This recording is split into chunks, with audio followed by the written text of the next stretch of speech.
Welcome to today's Explainer. We are diving straight into a truly fascinating and honestly highly unconventional text today.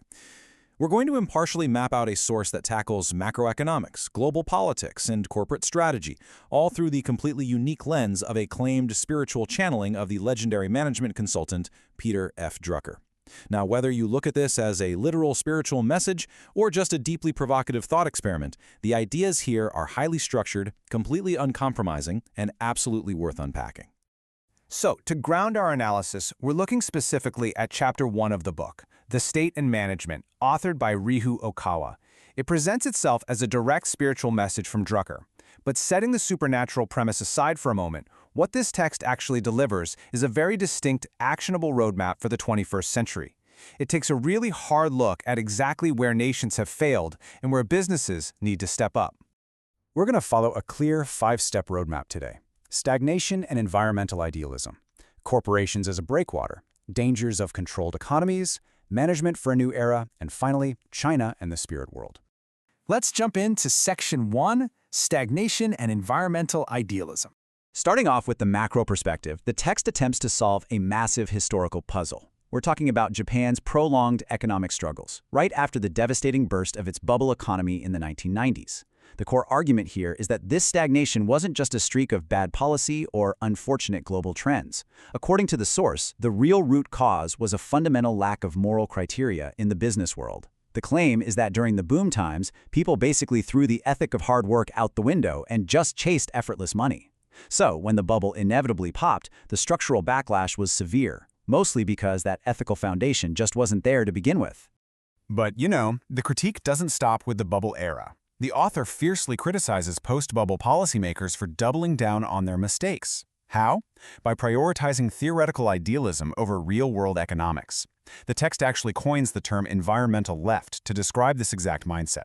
It uses it to call out a type of extreme environmental protectionism that completely ignores the functional day-to-day reality of the nation's economy. To put that into perspective, the text provides a highly specific real-world example. It points directly to a past administration's controversial pledge to slash CO2 emissions by a massive 25%. The author warns that setting these arbitrary ideological targets without actually considering the real-world fallout, like the inevitable shutdown of factories and the halting of industrial progress, is essentially a national suicide declaration. It's a stark warning. Idealism without economic grounding can literally destroy a country from the inside out. Moving on to Section 2, Corporations as a Breakwater.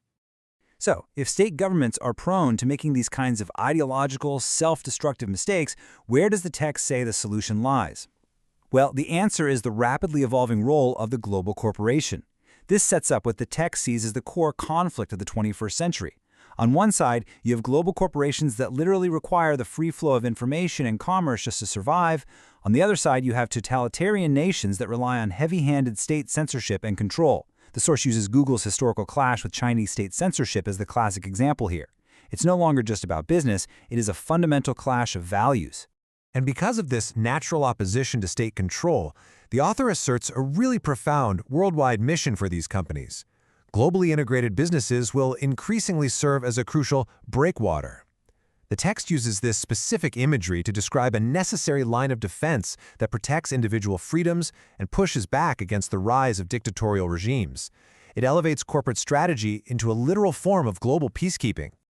Next up, Section 3, Dangers of Controlled Economies. Building directly on this deep skepticism of state power, the text issues incredibly direct warnings about relying on big government to manage the happiness and welfare of its citizens. The critique here is fierce. The argument is that state-managed welfare relies on uniform, one-size-fits-all policies, and because governments aren't subject to market competition, these policies just lead to massive financial waste and inefficiency. Even worse, the source warns that this approach slowly suffocates the natural innovation of the private sector, sliding the country dangerously close to a fully controlled economy where citizens lose their autonomy entirely. But at the same time, the text acknowledges that the cold mechanics of corporate profit can't fix every social issue either. So who fills that middle ground? The source insists that independent nonprofit organizations, NPOs, and religious organizations have to step up. They are perfectly positioned to ensure individual relief and welfare right where the government's heavy hand falls short and corporate reach ends. Section 4. Management for a New Era. Now we're zooming into the micro level. The text shifts from global politics to actual business strategy, detailing exactly how these new corporate breakwaters should be managed. The channeled wisdom of Peter Drucker draws a really sharp line between old and new management philosophies. The old way? It often focused entirely on finding and cultivating lone geniuses to carry a company. But the text points out a simple flaw. You just cannot mass-produce geniuses. Modern management, therefore, has to focus on designing systems that empower the average worker, utilizing their strengths for collective success. This focus on systemic strength over individual brilliance leads to a major operational shift proposed in the text. It calls for the invention of what it terms senior management, and actually scratch the image of executives in corner offices.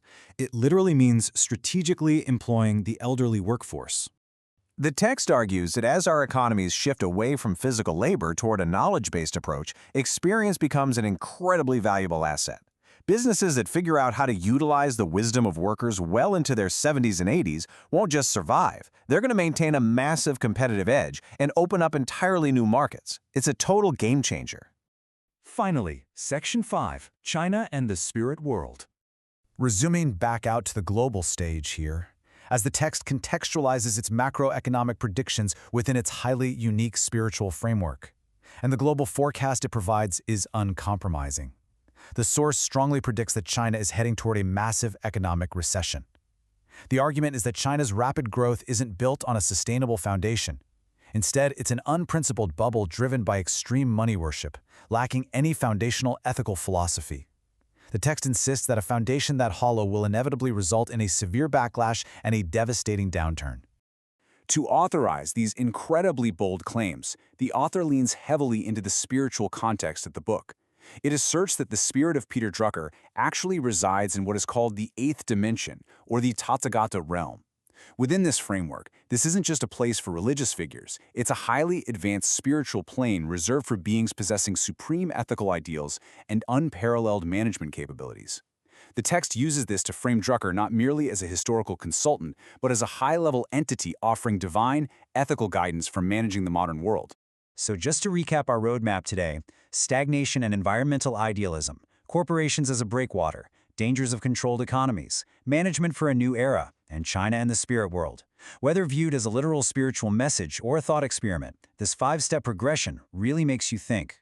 The source definitely leaves us with a lot to process, especially when you think about the constant collision of state policies and corporate ambitions happening around us right now. It forces us to ask a deeply provocative question. If global corporations really are meant to be the new breakwaters defending individual freedom against government overreach, how is that going to reshape the ultimate mission of the businesses you and I interact with every single day?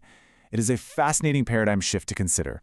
Thank you so much for joining me on this explainer, and as always, keep questioning the world around you.